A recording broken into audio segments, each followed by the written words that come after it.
1945ஆம் ஆண்டு இரண்டாம் உலகப் போர் முடிவுக்கு வந்த சூழ்நிலையிலே அமெரிக்காவானது ஜப்பானில் இருக்கிற ஹிரோஷிமா நாகாசாகி என்ற இரு நகரங்களிலே ஆகஸ்ட் 6ஆம் தேதி உலகினுடைய முதல் அணுகுண்டை போட்டது.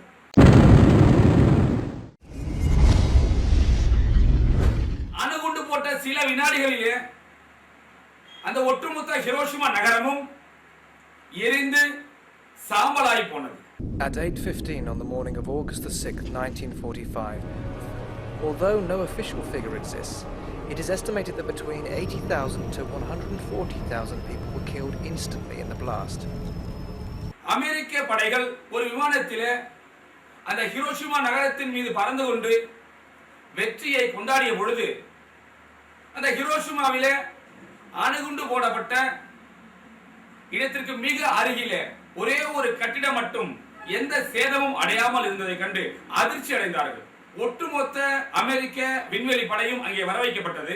அந்த விமானப்படை அதிகாரிகள் எல்லாம் அந்த வீட்டிலே சென்று பார்த்தபோது 8 கத்தோலிக்க குருக்கள் மட்டும் ஒரு எந்தவித சேதமும் அடையாமல் பத்திரமாய் உயிரோடு இருந்தார்கள். அணுகுண்டு போடப்பட்ட இடத்திலிருந்து பல ஆயிரம் கிலோமீட்டர் தூரம் வரைக்கும் ஒரே சாம்பலாய் எரிந்து சுடுகாடாய் காணப்பட்ட நேரத்திலே அணுகுண்டு போடப்பட்ட இடத்துக்கு மிக அருகிலே இந்த 8 குருக்கள் மட்டும் எவ்வாறு உயிரோடு இருக்கிறார்கள் என்று எல்லோருக்கும் மிகப்பெரிய குழப்பம் ஏற்பட்டது.